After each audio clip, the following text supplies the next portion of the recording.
আসসালামু আলাইকুম, কেমন আছেন সবাই? আশা করি আল্লাহর রহমতে সবাই অনেক ভালো আছেন। আর আমি টিনা চলে আসলাম আজকে নতুন একটা ব্লগ নিয়ে। আর আজকে হচ্ছে শুক্রবার। মাহি ঘুমাচ্ছে, আমি ওকে আজকে একটু দেরি করে ডাকলাম। ও আমার সঙ্গে ফজর নামাজ পড়ছিল, নামাজ পড়ে আবার ঘুমাই গেছে। আর এখন হচ্ছে মনে হয় 8:30 মতন বাজে। ওরা এখন মানে বলতেছে উঠে পড়ো, অনেক ঘুমাইছো আজকে। অন্যান্য দিন তো প্রত্যেকদিন ও 6টার সময় ঘুম থেকে ওঠে, কারণ মসজিদে যেহেতু যেতে হয় মাদ্রাসায় আরবি পড়তে। এই জন্য আজকে শুক্রবার ভাবলাম ঠিক আছে একটু ঘুমাও। আর দেখছেন আমার মানে পাকা বুড়ি মানে এত বড় হয়ে গেছে, কিন্তু ওর ঘুম আসতে গেলে যে ওর বিছনায় কত কিছু লাগে। মানে 3টা পুতুল নিয়ে ঘুমায়, একটা হলে তো হয়। আর এই যে আমার নবাবও মানে মশার মধ্যে ঢুকতে চায়, রাত্রেবেলা মানে মশা কামড় দেয়। মাহিবুড়ি উঠলো, ওরা আমি এখন ওরা উঠাই দিয়ে বিছানা গুছাই নিয়ে এই তো আমি চলে আসলাম বারান্দাতে। আর আমি এখন একটু নাস্তা বানাচ্ছি। এই নাস্তাটা হচ্ছে বিকালে খাওয়ার জন্য বানাচ্ছি। মাহি তো সকালবেলা খাবার খেয়ে দৌড়াই চলে গেছে মামাবাড়ি খেলার জন্য। আর ও একটু সময় পাইলেই মামাবাড়ি চলে যায়, ঘরে আর থাকতেছে না। বাড়িতে এসে একটা মানে উপকার হয়েছে, টিভি খুবই কম দেখে, ফোনটাও খুবই কম ধরে, মানে সুযোগ পাইলেই খেলতে চলে যায়। আর এখন হচ্ছে আমি প্যানকেক বানিয়ে নিচ্ছি। আর ও যেহেতু প্যানকেকটা অনেক পছন্দ করে, চকলেটটা বেশি পছন্দ করে, এই জন্য আমি কোকো পাউডার দিয়ে আর কি এটা বানিয়ে নিচ্ছি। আর এটা বানাতে তো খুব বেশি সময় লাগে না। আর ফ্রিজে একটু ক্রিম করা আছে, ক্রিমটা দিয়ে দিব, মানে অনেক মজা করে খাবে এটা।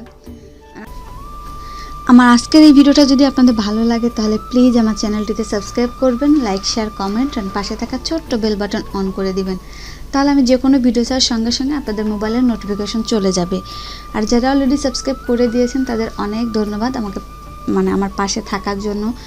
আর যারা আমার এই ভিডিওটা ফেসবুক পেজ থেকে দেখছেন প্লিজ আমার ফেসবুক পেজটাকে ফলো দিয়ে রাখবেন। আর যে যেখান থেকে ভিডিওটা দেখেন না কেন, ভিডিও দেখার শুরুতে মানে লাইকটা দিয়ে ভিডিওটা দেখা শুরু করবেন। আপনারা যদি লাইকটা দেন তাহলে আমার ভিডিওটা অন্যদের মাঝে যায়।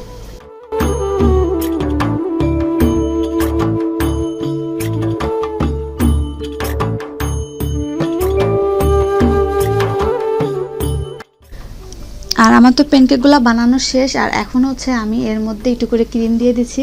আমার ফ্রিজে আর কি হুইপ ক্রিম রেডি ছিল, কিন্তু আপনারা যখন করবেন তখন ক্রিমটা আর একটু মানে বিটার দিয়ে একটু মানে বিট করে নেবেন, তাহলে মানে ক্রিমটা একটু সুন্দর সফট দেখা যাবে। যেহেতু ওটা ফ্রিজে ছিল এই জন্য একটু কেমন জানি দেখা যাচ্ছে।